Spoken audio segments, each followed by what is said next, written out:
हाँ जी, क्या हाल चाल है सबके। तो मज़ा आ रहा है। एसएससी की तैयारी कर रहे हैं, मैं स्टाफ सिलेक्शन कमीशन। तो देखो, अभी बहुत नैरेटिव चल रहे हैं मार्केट में। ठीक है, चल रहे हैं, सही है, बढ़िया है, मज़ा आ रहा है सबको। सबको अपने अपने पर्सपेक्टिव, जिसको जो सुनना है ना वो एब्जॉर्ब कर रहा है मार्केट में। ठीक है, कि ये टीचर ये कह रहा है, वो टीचर ये कह रहा है, ऐसे कह रहा है, वैसे कह रहा है, जो भी है। ठीक है, मतलब जो भी चीज़ हो रही है मज़ा करो, एंजॉय करो। ठीक है, क्योंकि क्या होता है ना, ये वैसी इनपुट्स होती हैं जैसे होती है ना कि हाँ फलाने के घर में क्या चल रहा है, अच्छा एक एक पक्ष यहाँ से सुनो, एक पक्ष वहाँ से सुनो, तो ठीक है, मज़ा आया, एंजॉय करो। इस वीडियो का केवल एक ही पर्पज़ है, देखो, थोड़ा सा अपने एंड पे बच्चों को डिमोटिवेट करने का नहीं है ये वीडियो। ठीक है, ये एक सच बताने का है। ठीक है, कि एक सच आपकी तैयारी के बाहर भी है। ठीक है, जो हर रिक्रूटमेंट में सब्सटैंशिएट होता है और रिपीट होता है। ठीक है, वो ट्रस्ट और वो जो सच है ना, ये ना तो कोई आपको टीचर बताएगा, ना कोई सिलेक्टेड बच्चा बताएगा। ठीक है, कोई भी नहीं बताएगा आपको। तो टॉपिक है एसएससी या विशियस लूप। ठीक है, तो यहाँ बैठे हैं हमारे स्टाफ सिलेक्शन कमीशन जी। ठीक है, तो गोल गोल गोल मतलब इसके थ्रू आपको नौकरी लेने के लिए 1 2 3 4 5 6 7 पता नहीं कितने स्टेप से निकलना पड़ेगा। ठीक है, तो ठीक है, कुछ 6 7 रीजंस हैं जो मेरे को लगता है कि इन 7 रीजंस के हिसाब से you should make your call. ठीक है, आपको पढ़ाई करनी है, नहीं करनी है, एसएससी करना है, नहीं करना है, या कौन किसी और रिक्रूटमेंट पार्ट लेना है, नहीं लेना है, या आपको पिवट करना है किसी भी चीज़ से। ठीक है, मतलब इस वीडियो का ये पर्पज़ नहीं है कि आपकी तैयारी ख़राब करें, रोकें या कुछ भी करें। आप पढ़ रहे हो, बहुत अच्छी तरीके से पढ़ो, कोई दिक्कत वाली बात नहीं है। आप नहीं पढ़ पा रहे हो, आप डिसाइड नहीं कर पा रहे हो, तो शायद आपके लिए वीडियो है। जो एम्बिशियस हैं बच्चे और जो कर रहे हैं बढ़िया तरीके से, भाई आप पढ़ते रहो, कोई स्ट्रेस नहीं है। ठीक है, आपका कोई रेलेवेंस नहीं है इन चीज़ों को देखने का। ठीक है, क्योंकि किसी भी तरीके से इस वीडियो का वो कहते हैं ना कि उद्देश्य नहीं है कि आपकी तैयारी को डीरेल करें या किसी भी तरीके से आपको डेविएट करें आपके पाथ से। ठीक है, आप पढ़ रहे हो, बहुत अच्छी बात है, पढ़ते रहो, होपफुली चीज़ें आपके फेवर में टर्न आउट हो। ठीक है, तो सबसे पहला टॉपिक यही है कि एक्सप्लॉयटेशन ऑफ रिजर्वेशन। ठीक है, I am not against reserved classes, चाहे वो कोई भी कम्युनिटी हो। ठीक है, इर्रेस्पेक्टिव ऑफ देयर रिजर्वेशन। ठीक है, कॉन्स्टिट्यूशनली वैलिड चीज़ है, एंड जो भी चीज़ है संवैधानिक है, हम उसके तरफ हर तरफ से अग्री करते हैं। जो भी चीज़ है जिस तरीके से है, कॉन्स्टिट्यूशनल चीज़ है, रिजर्वेशन में कोई प्रॉब्लम नहीं है। बट एक्सप्लॉयटेशन और रिजर्वेशन का मतलब है कि जो रिजर्व्ड क्लासेस है ना, उनको भी रिज़र्व सीट नहीं मिल पा रही है। ठीक है, जो रिज़र्व क्लास है उसको भी अपनी हर साल वो बेचारा एक टाइम पे जो यूआर के अलावा कैटेगरीज़ की कट ऑफ होती थी, बहुत सिमिलर जाती थी। ओह सॉरी, सिमिलर कह रहा हूँ, काफ़ी डिफरेंस होता था। नाउ आप यूआर देख लो, ओबीसी देख लो, एससी देख लो, एसटी देख लो, है ना, पीएचवीएच छोड़ देते हैं, उनकी काफ़ी कम जाती है। अब हो क्या रहा है ना, रिक्रूटमेंट में जो भी रिजर्व्ड वाले बच्चे अपने एक बार सिलेक्शन ले रहे हैं, ठीक है, वो अगले रिक्रूटमेंट में फिर बैठ रहे हैं। ठीक है, किसी भी पॉइंट ऑफ टाइम पे अगर वो रिजर्वेशन यूज़ करते हैं तो वो रिजर्व सीट ही लेके जाएंगे, इर्रेस्पेक्टिव ऑफ उनके जो भी मार्क्स हो रहे हैं। तो एक रिजर्व क्लास का बच्चा, ठीक है, अब रिजर्वेशन का मतलब ये होता है कि मतलब ठीक है, जो भी है अभी जिस तरीके से है, ठीक है, I am not against reservation, I am against the way the reservation is being implemented, है ना, जिस तरीके से मिल रहा है, दैट हैज़ टू बी मतलब रिविजिट, है ना, एंड रिफॉर्म्स आने चाहिए रिजर्वेशन पे भी, कि बच्चों जिनको सही में ज़रूरत है ना यार, उनको रिजर्वेशन नहीं मिल रहा है। ठीक है, क्योंकि वो बच्चा फिर तैयारी में ही लगा हुआ है।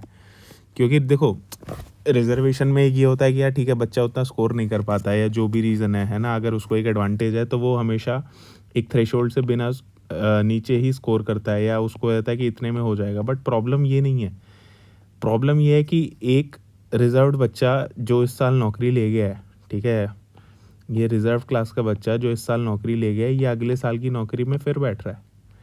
ठीक है, और ये इस साल अगर ये सीट ले रहा है तो इसको ख़राब कर रहा है, ये आएगी 2 साल बाद, ठीक है। तो बेसिकली व्हाट्स हैपनिंग इज़ कि भाई हर एक रिक्रूटमेंट में जो भी सीट्स हैं, चलो हम यूआर की बात नहीं कर रहे हैं, ठीक है, यूआर की भी बात करेंगे, वो अपने आप में एक पूरी बहुत बड़ी चीज़ है, ठीक है, क्योंकि द प्रॉब्लम इज़ कि जो रिजर्वेशन मिलने का तरीका है ना वो भी एक्सप्लॉइट कर रहा है। क्यों? क्योंकि रिपीटर पे कोई ये सैंक्शन नहीं होता है कि आपने अगर नौकरी ले लिया तो आप अगली नौकरी रिजर्वेशन के से ले सकते हो या नहीं ले सकते हो। आपका स्कोर आएगा तो आप ले सकते हो, नहीं आएगा तो आप रिजर्वेशन यूज़ कर सकते हो। होता क्या है कि जो रिजर्व्ड क्लास है ना उसको नौकरी ही नहीं मिल पा रही है, वो नहीं मिल पा रही है तो वो बैठ ही रहा है ना, और कहीं ना कहीं वो एक्सप्लॉइटेशन हो रहा है, ठीक है। तो एक ये चीज़, और बाकी यार देखो यूआर का रोना नहीं रोना, ठीक है, किसी सिंपैथी नहीं चाहिए, बट हाँ मतलब वो भी अपने आप में एक अलग चीज़ है। तो ये आप देखो यार कि आप अगर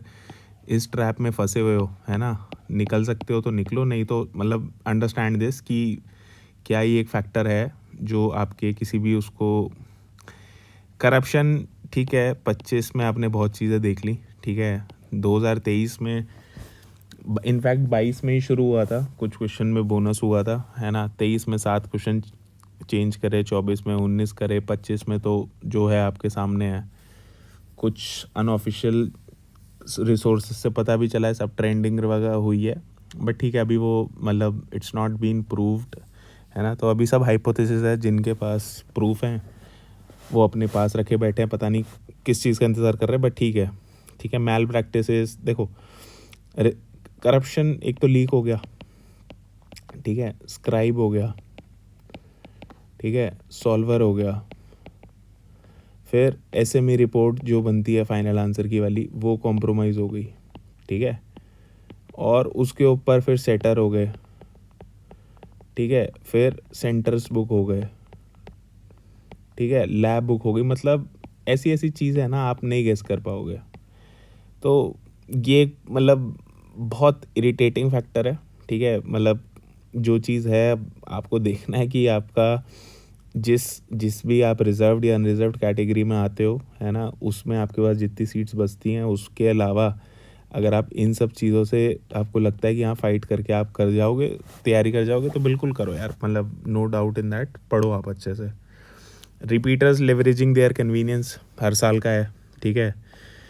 क्या होता है कि जिसको 4600 मिल गई है वो घर के लिए तैयारी करता है, जिसको घर मिल गया है वो 4600 के लिए तैयारी करता है, ठीक है। जिसको कुछ भी नहीं मिला है, ना घर मिला है ना 4600 मिला है, वो फिर तैयारी करता है, ठीक है। और जब तैयारी करता है तो भाई उसके पास लेवरेज होती है और रिस्क लेता है और ठीक है निकालता है, ठीक है, XYZ जो भी रीजंस हैं, ठीक है, वंस। और इसमें भी क्या है ना, 4600 मिल जाए या घर मिल जाए उसके बाद क्या होती है, एक जॉब सेटिस्फैक्शन होती है, वो नहीं मिलती लोगों को, है ना, फिर वो छोड़ देते हैं।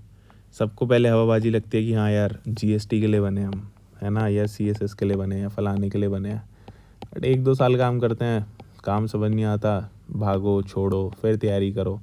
तो रिपीटर्स का भी बहुत बड़ा फैक्टर है जो कहीं ना कहीं कट ऑफ्स ऊपर जाती हैं। क्यों? क्योंकि जो लोग ऑलरेडी सिलेक्टेड होते हैं ना, they have the leverage to take risk, है ना, और थोड़ा कॉन्फिडेंस भी ज़्यादा होता है, मोराल हाई होता है, तो कहीं ना कहीं वो चीज़ उसको लेवरेज करता है और उनका आउटकम भी लेवरेज होता है उससे। SMEs ऑफ द SSC, ये अगर आप इसके भुक्तभोगी नहीं हो तो 2023 भी कोर्ट सुप्रीम कोर्ट में है, 2024 भी हाई कोर्ट में है, ठीक है। इस पे अभी बोलना सही नहीं है क्योंकि मैटर कोर्ट में सब जुडाइस है, तो अभी इनकी मेरिट्स पे कुछ भी बोलना अभी सही नहीं है। बाकी ये इन चीज़ों का जवाब सही समय पे देगा, ठीक है, तो अभी इस पे नहीं बोलते हैं, बट हाँ यही है कि SSC ऐसी ऐसी चीज़ों को ओवरटर्न कर देता है, ठीक है। क्यों करता है, क्या करता है, कोई रिसोर्स नहीं है। इनफैक्ट मतलब जो एकदम नॉन ग्रे क्वेश्चंस भी होते हैं ना वो भी रिवोक हो जाते हैं, ठीक है। मतलब इस पे मैं नहीं बोलना चाहता क्योंकि let the authority appropriate body decide, है ना, तो जब जजमेंट आएगा जब करेंगे उस पर बात। इंफ्रास्ट्रक्चर गेम ऑफ लक है, ठीक है। प्री ये हो गया मेंस, ठीक है, ये हो गया आपका फॉर्म फिलिंग, ठीक है। फिर ये हो गया आपका स्किल टेस्ट। तो फॉर्म फिल हो गया, प्री हो गया, मेंस हो गया और स्किल टेस्ट हो गया। ये आपके 4 हायरार्की होती हैं। अगर आपको फाइनल तक जाना है तो सबसे इम्पोर्टेंट होता है कि हर हायरार्की में आपका लक काम करे। सबसे पहले अगर आप फॉर्म भर रहे हो, आपकी फ़ीस भर जाए, है ना, आपके सिग्नेचर, आपके फ़ोटोज़, आपके एड्रेस, आपका OTR, आपकी सारी चीज़ें सही हो जाएं।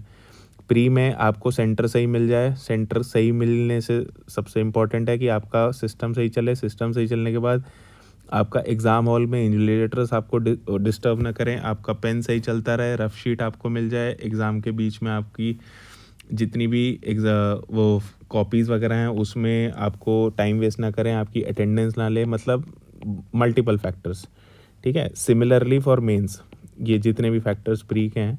फिर स्किल टेस्ट में आपका कंप्यूटर सही चलता हो, आपका कीबोर्ड सही चलता हो, ठीक है, लैग ना हो, एंड आपका सिस्टम क्रैश ना हो, कीज सही करती हो। जब आप इन सारे फैक्टर से निकल के आते हो ना, और उसके बाद आपका स्कोर एक अच्छा लेवल होता है, आपका कंप्यूटर टाइपिंग आपका निकल गया है, उसके बाद कहीं ना कहीं आपका चांस बनता है to get into the final list, ठीक है। ये सब इसलिए बता रहा हूँ क्योंकि कभी ना कभी आप इन चीज़ों में पक्का फंसोगे, ठीक है। तो इट्स नॉट कि एवरीथिंग कि आपका आउटकम आपके ही कंट्रोलेबल्स के ऊपर है। ये इतने बड़े एक्सटर्नल फैक्टर्स हैं ना जिस पे आपका कंट्रोल नहीं है, जिस पे सरकार का भी कंट्रोल नहीं है, ना टेंडर का कंट्रोल है, ना SSC का कंट्रोल है। Nobody is here to improve the infrastructure, ठीक है, क्योंकि इंफ्रास्ट्रक्चर इम्प्रूव करने के लिए पैसा लगेगा, पैसा कोई नहीं लगाना चाहता, ठीक है। जो सबसे कहीं ना कहीं सबसे क्या मतलब वन ऑफ द अच्छी कंडक्टिंग बॉडीज़ थी, है ना, उसको छोड़ के उससे आधे रेट पे जो करा रहा है, तो आप एक्सपेक्ट कर लो इंफ्रास्ट्रक्चर कैसा होगा। और मतलब दिस इज़ अ वार्निंग, ठीक है, that you should be prepared mentally, ठीक है, एंड इमोशनली कि कहीं पे आपका पक्का कटेगा, मतलब श्योर शॉट कटेगा यार, मतलब this is not an hypothesis, ठीक है। ये चीज़ें सच होंगी, ठीक है। मतलब इसका शायद क्लिप काट के रख लेना, अगर ना हो तो फिर मेरे को बताना। ट्रांसपेरेंसी होती नहीं है रिजल्ट्स में, ठीक है, कि विदहेल्ड क्या हुआ, कितने बच्चों को रोका, ठीक है, और कितने बच्चों को अगर रोका तो उनका रिज़ल्ट क्लियर किया तो क्यों क्लियर किया, ठीक है। प्री में जो बच्चे क्वालिफाई हुए थे वो ओवर एज थे कि नहीं थे, ठीक है। जो नॉर्मलाइजेशन में जो बच्चों का स्कोर यूज़ हुआ है वो सही हुआ है कि नहीं हुआ है, ठीक है। मतलब इतने ट्रांसपेरेंसी, मतलब कि आपको मान के चलो अगर इनको 100 बच्चों की भी एंट्री करानी है, ठीक है, तो कोई बहुत बड़ी चीज़ नहीं है। क्यों? क्योंकि रिज़ल्ट आने के बाद कोई वापस में राइटअप वगैरह नहीं देखता, है ना, और ये सीधा रोल नंबर्स डिक्लेयर करते हैं कि हाँ इनका रिज़ल्ट क्लियर कर दिया। हमें नहीं पता होता क्यों किया है, कैसे किया है। फॉर एग्जांपल 100 बच्चों का क्लियर किया है ना, अभी जैसे 1221-22 बच्चे विदहेल्ड कर लिए थे, अब 100 का क्लियर करना है तो क्या करेंगे, 200-250 का रिज़ल्ट दे देंगे, 150 जेन्युइन, 100 वैसे। आप अब आपके ऊपर है, आप आइडेंटिफाई करो, आप रिसर्च करो, मेहनत लगाओ। कोई करता नहीं है यार, क्यों? टाइम नहीं है, ठीक है यार, अब जो है उन्होंने किया ही होगा। तो मतलब बहुत सारे फैक्टर्स हैं, ठीक है, एंड टीचर्स नहीं है यार ये लोग, ठीक है, वही 1 2 3 को हटा दो, ठीक है। दे आर इंगेजमेंट फार्मर्स, ठीक है।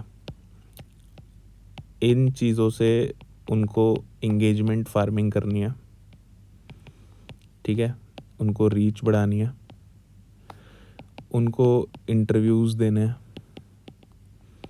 ठीक है, एंड उनको शॉर्ट्स काटने हैं। They want to get fame चाहिए उनको, ठीक है। अरे नहीं, जस्टिस किसको दिलानी है भाई? अरे नहीं, जस्टिस नहीं दिलाते हैं, हमें करनी है बदमाशी, ठीक है।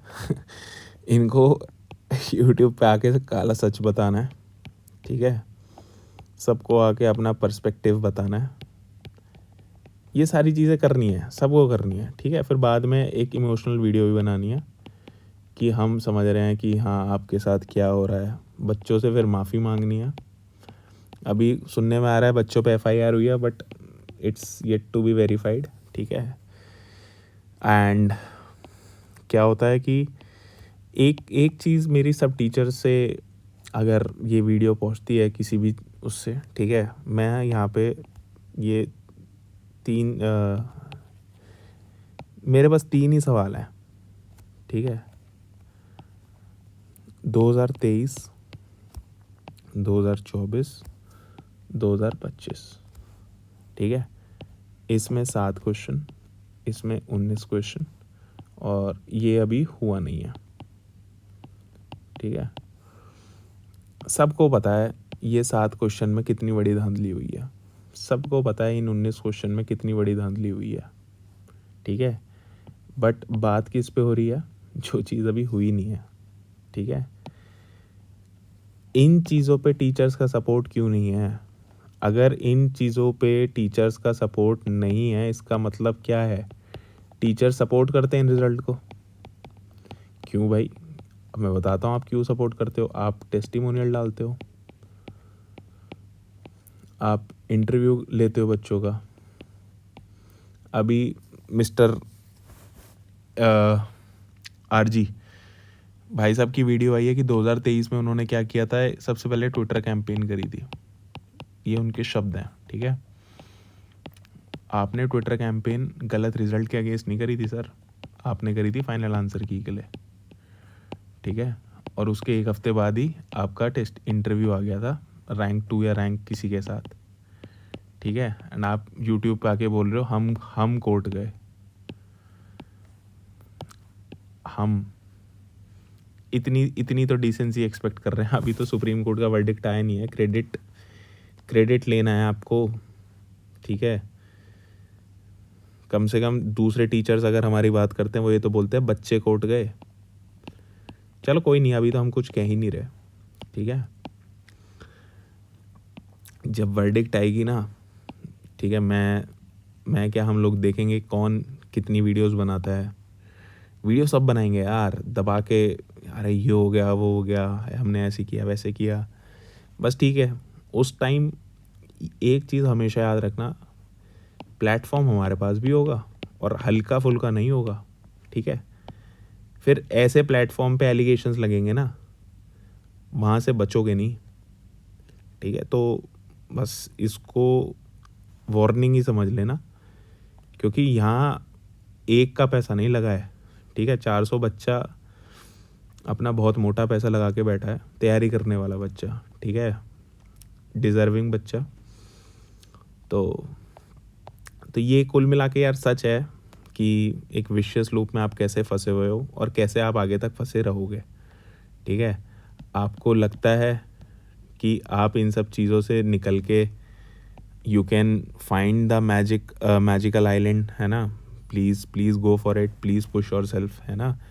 बट अगर आपको यार सही में प्रिपरेशन करनी है ना, फाइंड अ बेटर ऑल्टरनेटिव, कि भाई कम से कम आपको ये लगे कि यार आपने मेहनत करी है, आप मेरिट पे बाहर हुए हो, आप अपने प्रिपरेशन से बाहर हुए हो, कहीं ना कहीं आपके अंदर कमी थी। मैं कह रहा हूँ ठीक है, तैयारी करते टाइम भी मेरिट में प्रिपरेशन में ये पक्का कमी होती है, कहीं ना कहीं बच्चे की भी होती है, ठीक है। बट बच्चा अपने आप को कंसोल करे, या बच्चा अपने आप को मेंटली प्रिपेयर करे कि मेरे साथ ऐसा ये सब होने वाला है, ठीक है।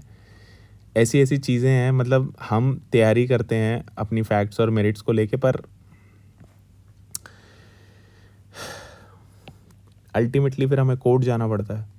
और मुझे तो एक चीज़ नहीं समझ आ रही, इतने दंगे हो गए, इतने प्रोटेस्ट हो गए, सब चीज़ें हो गई, अगर आपके पास इतने प्रूफ्स हैं जिससे दुनिया, क्या कहते हैं, धरती हिल जाएगी, आप किस चीज़ का इंतज़ार कर रहे हो? आप जाओ ना कोर्ट, आप मत करो इंतज़ार, आपके पास इतने प्रूफ हैं, आप किस चीज़, आपको कितना उस पर कंटेंट फार्मिंग करनी है, कितनी इंगेजमेंट चाहिए आपको? आपके पास प्रूफ है, आप यूट्यूब पे आके क्यों बता रहे हो मेरे पास प्रूफ है? आप सीधा सीबीआई को दो, आप पीआईएल फाइल करो, अपने नियरेस्ट डिपार्टमेंट में दो, डीओपीटी में दो, सबकी कॉपी सारे मेल करो, ऑफिशियल्स को दो, ऑपोजिशन को दो। अब कुछ भी नहीं करना आपको, सबसे अगर आपको कोर्ट का लेना है तो आप कोर्ट जाओ, सीबीआई को दो, सबको दो, ठीक है, एसएससी को रिप्रेजेंटेशन दो। आप किस चीज़ का इंतज़ार कर रहे हो? व्हाट आर यू, मतलब व्हाट आर यू एक्सपेक्टिंग कि आप यूट्यूब पे डालोगे कि मेरे पास ऐसी ऐसी चीज़ें हैं और आप फिर एक रामलीला मैदान की प्रोटेस्ट साइट पे बैठ जाओगे, then you expect the power the union that is the elected parliamentary form of the government, ठीक है, elected by the people which is in majority, ठीक है, चलो ठीक है, फुल फ्लैश मेजॉरिटी नहीं है, अलायंस में मेजॉरिटी है, एंड यू आर एक्सपेक्टिंग कि उनके कैबिनेट मिनिस्टर्स और उनके अटैच्ड ऑफिस के चेयरमैन आपसे आके मिलें। ब्रदर, आप शायद ठीक है आपकी नौकरी लग गई, उसके बाद आपने टीचिंग शुरू कर दी, बट कहीं ना कहीं मेच्योरिटी लैक करती है, ठीक है। हम चलो ठीक है यार, अब बच्चे हैं हमारे पास। प्रॉब्लम ये है ना कि इन चीज़ों को इस फील्ड में ना ये चीज़ें सब्सटैंशिएट होती हैं आपकी क्रेडिबिलिटी के साथ, ठीक है, कि हाँ वर्दी है, फलाना है, नौकरी क्रैक करिए, ये करिए। हमारे भी बहुत बच्चे हैं यार, हमें मैं 22 से सिलेक्टेड हूँ, ठीक है, बच्चे मतलब ऐसे ऐसे सिलेक्टेड बच्चे हैं, फ्लैगशिप पोस्ट पे हैं, जो ड्रीम पोस्ट होती है ना बच्चों की, उस पे भी हैं, और वो भी फिर भी अभी भी साथ खड़े हुए हैं। वाई? क्योंकि इनजस्टिस इतनी बड़ी है ना। बट ठीक है, let's not speak anything about हमारा जो मेन चीज़ है उसको नहीं है, वो कर रहे हैं। बट हाँ यार, ये चीज़ अंडरस्टैंड करो, ठीक है, कि एक तो भक्त मत बनो किसी के, ठीक है, किसी टीचर के पीछे पागल मत हो जाओ, ठीक है, पर्सपेक्टिव ऐसे रखो कि अगर ये बोल रहा है तो आपको नैरेटिव नहीं बनाना है, ठीक है, नैरेटिव अपना ही बनाओगे तो फिर अगला गलत ही लगेगा, ठीक है। और एक टीचर को फॉलो मत करो, टीचर है यार, वो पढ़ा रहा है, आप पढ़ाओ, उसकी इज्जत करो, ठीक है। आप उसको अगर सेलिब्रिटी बनाओगे तो आप ही सफ़र करोगे, ठीक है। और जिसकी जो वीडियो आ रही है, जिसको जितना मज़ा आ रहा है देखो, बट ये चीज़ है कि ultimately the game stands here, ठीक है, कि this is your first, second, third, fourth, fifth, sixth, seventh, ये सारे हैं फैक्टर्स जो आपको एक वर्दी तक या मिनिस्टीरियल पोस्ट तक ले जाएंगे। तो आपको समझना है, उसके हिसाब से आपको डिसीजन लेना है। बाकी this is a vicious loop, ठीक है। तो ठीक है यार, वीडियो को एंड करते हैं। तो थैंक यू सो मच, अच्छी लगी हो तो अपने दोस्तों में भेजना, शेयर करना, ठीक है। बाकी कुछ चीज़ों पे धमाका होने वाला है बहुत जल्दी, थोड़ा सा सब्र करो, सही समय पे प्रॉपर डिटेल्ड वीडियो बताएंगे, ठीक है। बट दिस इज़ मतलब जाग लो यार प्लीज़, मतलब अपना मत कटवाओ मत यार, ठीक है। चलो ध्यान रखो सब, thank you so much, and please like share subscribe कर देना। चलो ओके बाय।